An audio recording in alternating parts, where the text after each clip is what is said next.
What up, how's it going, folks? Now, I know lately it's got a huge topic about, possibility of Korean unification. Now, before that, let me have a bit of drink. Now, I made this video, um,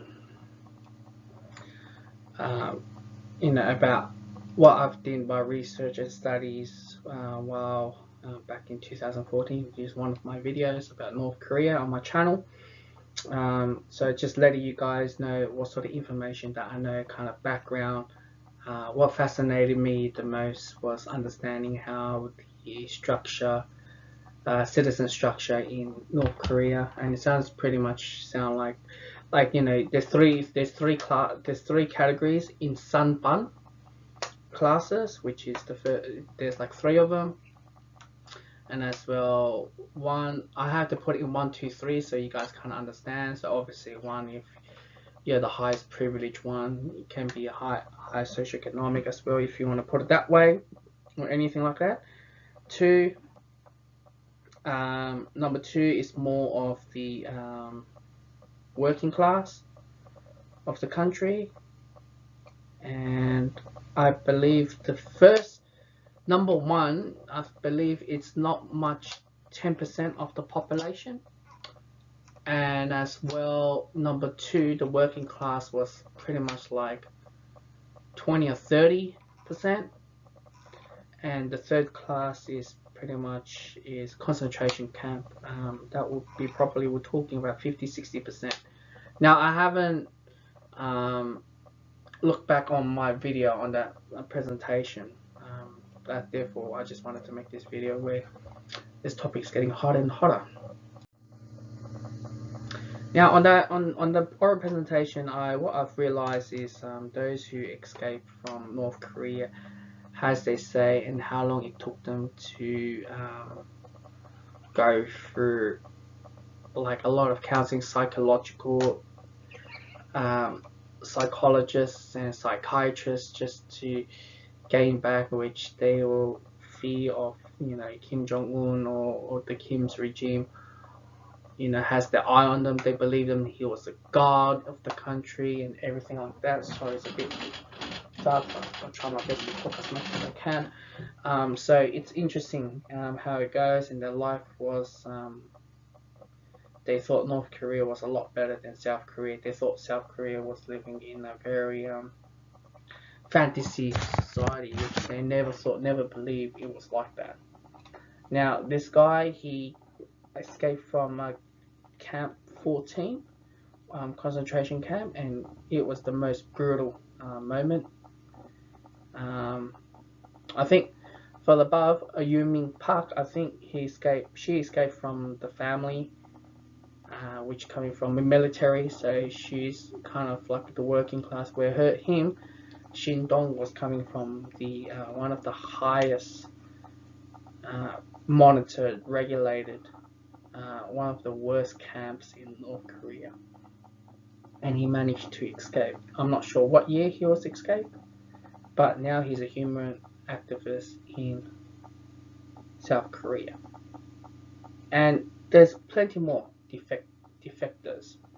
Now, when they escape from North Korea to seek a better life, they have to go through a long journey. First they have to go through that river, crossing that river to go to China, the border, and they try their best not to be recognized or not to be captured in China. But yeah, so they pretty much, they're on the run, they're on the go, and they're just gonna find the right people to send them to Thailand or directly take them to South Korea. But for many of them who went through the Thailand route, because if you capture in China, you immediately get deported back to North Korea, regardless who you are. So there's a long process going through. They have to work their way all the way down to Thailand. So Thailand, they can seek refugee help to go all the way up to South Korea. What's the funny thing about Shin Dong mentioned about is the life. obviously he was in the concentration camp. He was tortured, bashed, hunger, neglect, and he says, like one of the strange thing about South Korea is very very high suicide. Where in North Korea they never thought of suicide, even though they undergo a concentration camp or regime, because the country kind of relies on regime to do whatever they're being told. If they don't follow the rules, then or speak of their mind, then they get captured and they be tortured and go to the camp. Not only just you, but the whole family get down as well. So it's best to keep up to that one category. So what Shindong and many defectors, I only put them two on because that's what I've learned during when I did my presentation, is that many who left North Korea and went to South Korea, many of them wants to return back to North Korea. I was surprised just to even think about that. Like, come on. In South Korea, you do have a bit of government will support you with social security, and as well, what they've realized is that life is even tougher than South Korea, where in North Korea life was simplicity, simplicity, and they just go through what the regime, and they don't need to go through this rat race. Where in South Korea, they're classified as low socioeconomic, like the lowest society, whereas in Korea, everyone's fighting to be the best of the best, where they're all left behind. So when it comes to reunification, and what Yumin Park mentioned about a lot of counseling, just for her to understand and integrated within South Korea, it's a long amount of time, and same as Shindong as well. So there's a lot of money, there's a lot of going on. So we'll go a bit down, we'll talk a bit further on that. Hopefully I can remember. So if you look at the September, the weather forecast, I know this is 2018, but that's the average. So all around the year it will be the same. You can see it's pretty hot, like 27, maximum. And you go on, and once you hit to December, that's where winter starts to kick in. And January, we get to see minus 14, lowest, minus 5, and as well minus 1 in March. So you understand the calendar, because it's kind of important. As you guys may know, that's when September, I think September or November, it was the beginning stage of no trading imports from China to North Korea. So no trades, no nothing, no food, no nothing. And that gave them a huge slap, North Korea, where they have to go for winter. And when you go for winter, you can't do agriculture, even. And how do you support that many people? I think it's over 25 million people, but how can you support that many people? I made this video where Donald Trump is getting serious about North Korea and talks and everything like that last year ago. And I was predicting a war chest, which is on the next slide, but you can't understand. US, China, Russia, North Korea, South Korea, Japan. It's going to be a war chest, which North Korea is in the middle, and they can use any war chest method, to strike, and it's easy, for them to strike, especially towards China and as well Russia, because it's a lot closer. You can shoot 100 or thousands missile. You can have, other countries have missile defense shield, but it's hard not to prevent one of them landed in. And during that time, there was an alarming rate of military soldiers guarding on their borders, China, Russia, South Korea, as you guys know. And US was entering the Navy and monitored the sea as well. So all of them surrounded North Korea. So North Korea is like playing the chess game. It's up to them what they want to do.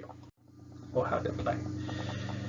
As you know, there's not only just talks of military, but also presidents and North Korea presidents are exchanging verbals as well. And yeah, and this is what happens. Shot right through to Japan, as you can be familiar with it. And Russia is just down that corner down there. I know this map doesn't show you much, and that's China down here. China is down here. South Korea is down here. Japan's down here. And let's go to the next map. This creates a huge alarm to Russia, because this is like closer to Russia this time, as you can see on the map here. So you can see like military is surrounded on the border, as the guys mentioned before, right? So there you go. That's China. China's down here. DTMZ is just right down here. We'll talk about this a bit later on, obviously. And as well as some militaries, some missiles going towards them. The US is around here, just to prevent, and that's when North Korea shoot there and shoot here, somewhere around here. So you can't understand the war chest thing going on. So yeah, they put on the sanction, as I mentioned before, having 120 days to close from, to have 120 days to close from the September. Now, if you think about it, that's that's 6 months, is it? Is my maths right? No. That's 4 months. 4 months of no, US sanctions. So pretty much they adopted September. So I don't know, during September. Okay, September, November, no, January, March, September, October, November, December. So it's around December and January. During that time, that was the highest, the peak time of winter. And they must have gone through a lot of famine during that time. Nothing can grow in North Korea. Same as well with South Korea, because there's a lot of flooding going on in North Korea. A lot of famine has happened in the past, and flooding going on, and this weather, the condition is not suitable for agriculture. Therefore, South and North Korea heavily relies on agriculture. Same as north part of Japan, and as well north part of China, where the border is. It's very difficult. Therefore, you can understand what I'm trying to say. And as well, that's when Donald Trump steps in, talking about UN sanctions as well. Donald Trump expects to meet North Korea in the next 3 to 4 weeks, which today I make this video on the 29th of April, so 2018. So there's some positive news, after the sanction has finished. So good news. Met with the President Xi as well, out of a sudden. So some positive news, some verbal exchange face to face as well. And this is like one of the most highlighted moment, where this middle here, that determines the border of North and South. And both countries has spent so much money for military just to secure this border. And if one member cross the other side, or the other member cross the other side, that's like war, literally DTMZ. It's very, very important to have that stage. DTMZ, the South Koreans and the US has spent tremendous amount of money just to secure not only just this part, but the whole border of North and South Korea. So there was a tremendous amount of money, and I believe, Donald Trump wants to reduce one of the military spending around this area, because of this getting higher and higher. It doesn't get any cheaper. So, but yeah, according to the world of the missile or paying back, only only South Korea and Japan are the ones who's paying to America a very good percentage on placing their military defense force as well. So that's it. Here's my last slide. Now, I'm pretty sure you're trying to figure out why the hell are you taking me to this video to understand. On my first slide, on the beginning of the slide, I mentioned to you guys about the South Korea unification. I kind of mentioned to you guys about how the North Koreans, when they escape, what is going on, and it just creates a lot amount of money for the government. If now the strong talks talking about peace talk, denuclearize, or potential North and South reunification. If you look back Germany and how they knocked down the Berlin Wall, and you look at right now how East and West Germany, how it goes, there's a huge contrast. Those who doesn't know, the East Germany was occupied by the Russians, and the West is occupied the Europe and as well with the US. So it's pretty much Democrat, and the other side is communist. And today they showed huge social problems or job opportunity, like unemployment on the east of Germany. It was former colonized. I can't say former, yeah, former colonized by the Russia. And God knows how many years. I don't know much about the history, but please do correct me. I don't know how many years, but how many?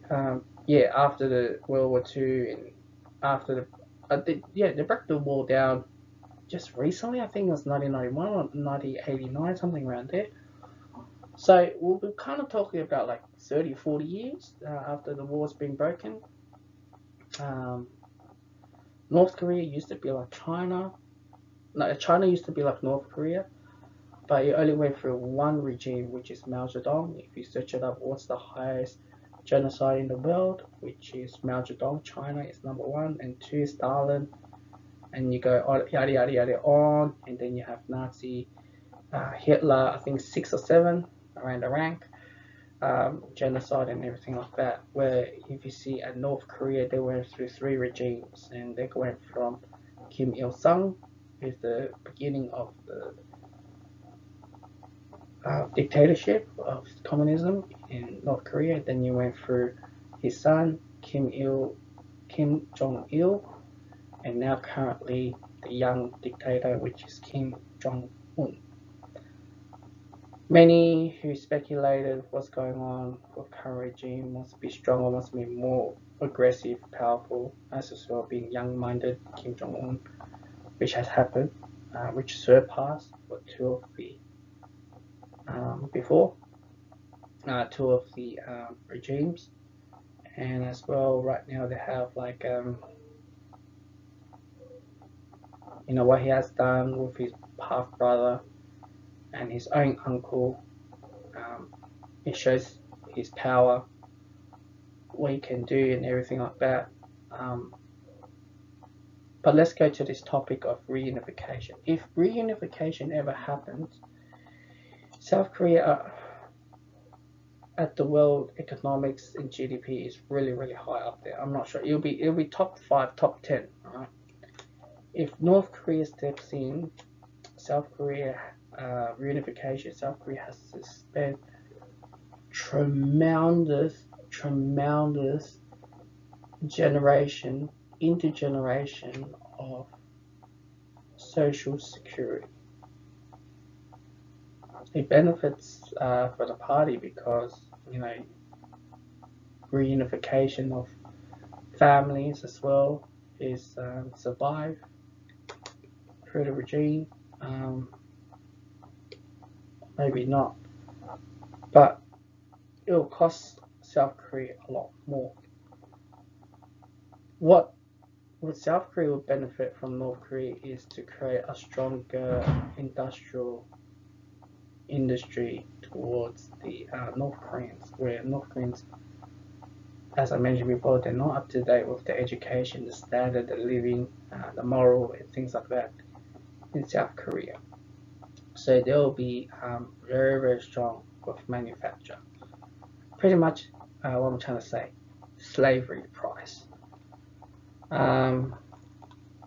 But that's 25 million of people. I think it's more than 25, I know, in North Korea. There's more than 25, and that's 25 million mouths to go through, to be re-educated, to be following human rights. It's tough. It's gone from into generation,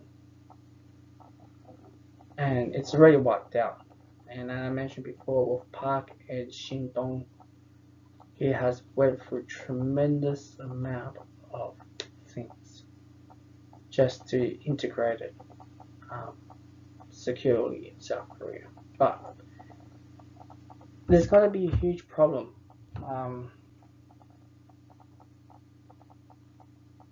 It's going to create a huge problem, things like that. Well, all I can say is reunified Korea will be it will be a lot more powerful military, manpower as well. It will be a lot very, very strong manpower. But at the same time, I'm not sure with China how it reacts having a democratic society right in front of their doorstep if North Korea is gone. So there will be a lot of talking about that. Would it happen? Reunification, it costs more money. Definitely, it'll cost way more money than, asylum refugees who's on the, on the caps under the human rights.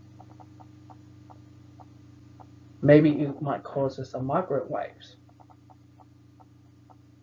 around the world.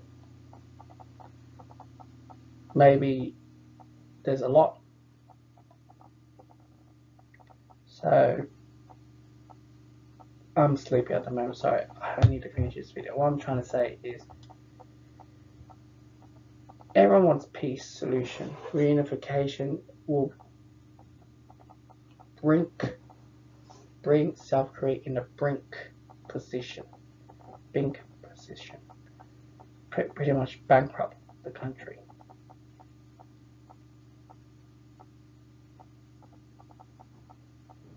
You know how I made the video last year April, the second video about the war chest.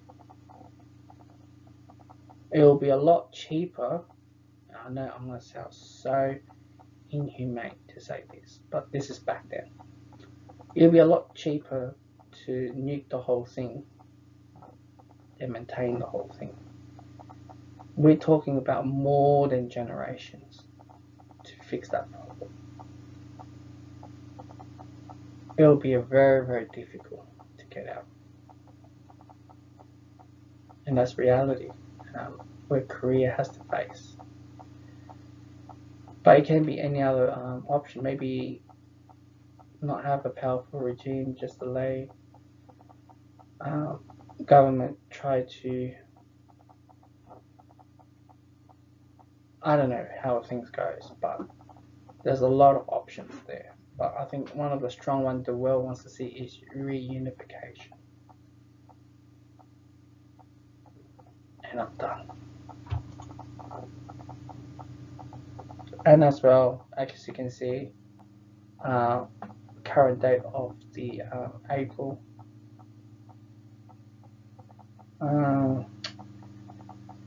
That's the weather at the moment, and you can pick up May's weather.